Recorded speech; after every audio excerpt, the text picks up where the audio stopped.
I was born in Germany but lived most of my life in London, and I'm a Muslim. I decided to convert to Islam as a European woman because the more I studied the faith, the more I realized it could give me the peace and meaning I'd always felt was missing from my life. I've written about the experience of my spiritual and intellectual awakening, my conversion, and how it is possible to be a European Muslim in my book, From MTV to Mecca. Music and the arts have always been a part of my life. I was a presenter on MTV Europe for many years, so I got to meet and interview some of the biggest names in rock and pop music. And it was music that first opened my heart for the culture and religion of Islam. I had a fabulous job at the time, interviewing rock stars for a living and presenting so many different shows for MTV and around Europe. But despite having this dream job, I'd always felt an emptiness inside. And it was at a point of crisis in my life that I met Imran Khan.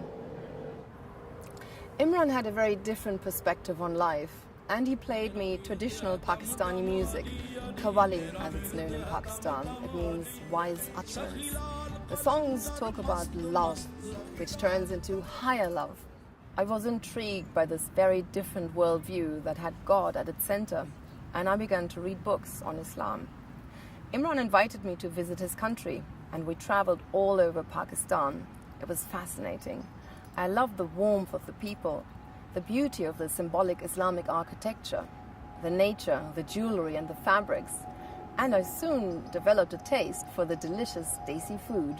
Every day I was meeting people whose lives were dominated by the love of God.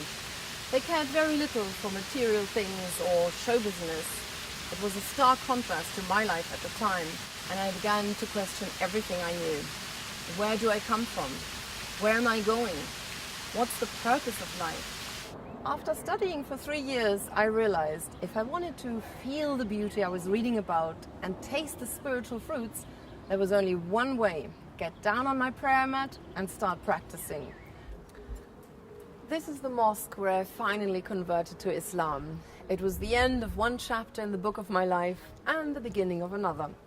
At first, it was fraught with many challenges. I lost all my TV jobs because of the climate of intense Islamophobia at the time. This was in 1995, so way before 9/11. But I quickly realized how little the Western media knew about Islam. They speculated whether I would start presenting my youth show from behind the burqa or supported terrorism, which of course was ridiculous.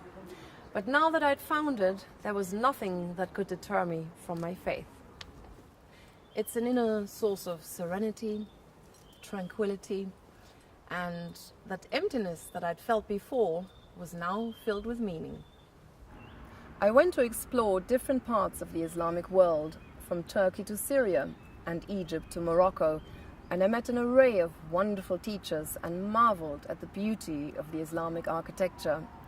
It was an amazing journey of discovery that culminated in the journey of a lifetime for any Muslim: the Hajj, the big pilgrimage to Mecca.